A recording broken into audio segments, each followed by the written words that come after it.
mission of Fraternity House and Michelle House is to provide caring homes for men and women living with HIV and AIDS who basically have no place else that they could go. We offer 24-hour a day, 7 days a week, housing, meals, clothing, transportation, and all the things that are necessary for them to be able to live their lives with dignity. How about love? How about love? The motto is keeping love alive, and that is on itself may not mean much until you see it and it works.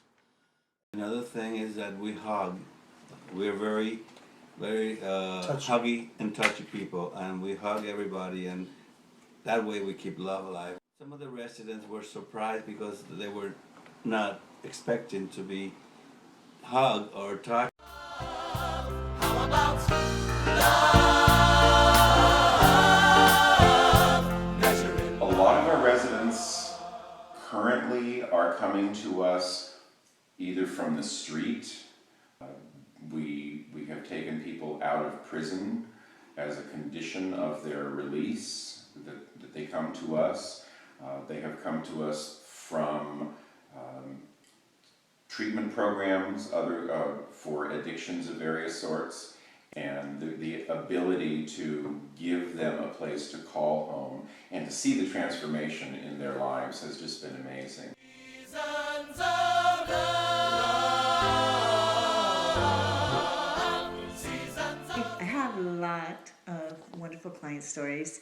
I think I can share one of them that I'm thinking of is somebody who ended up dying, and while he was here was the only time that his labs were stable, that he was eating. In fact, he would complain to me that he was gaining too much weight.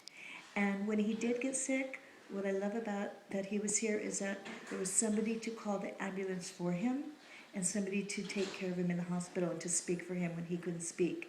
Had he not found this place, that wouldn't have happened. He was homeless, so he would have died on the streets with nobody speaking to him and nobody being there for him when he died. And so even though that might not, to some people, might not be a success story, because didn't move on, for me it is a success story, because he was loved. At the end of life, he was very, very loved. 600 minutes. How do you measure the life of a woman or a man? Before I came here, I wasn't on meds. I didn't have any medical insurance. And then I had an attack of encephalitis. The HIV had infected my brain. So then I was in the hospital for 3.5 months. I feel like I have a family here. And I think that they really prep you to, if you want to move out, eventually to move out. It really makes a difference that there's people that are informed, because that's what I didn't have before. I didn't have resources.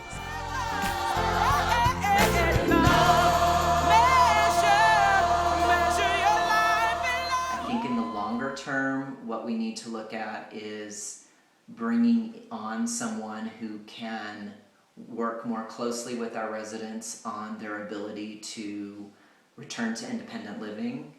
We've talked about and have a plan for bringing on a manager in a position which we've called MEND, Project MEND. And I think that's something that's very critical to our future and our ability to serve more of the population that needs our services. We have always said that we will be here until there's a cure, and our goal is to do just that.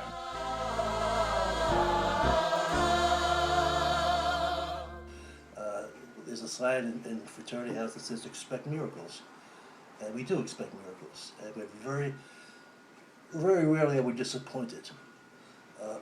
Things are happening on a gradual basis, and people are leaving and setting up households elsewhere, and we just think it's wonderful.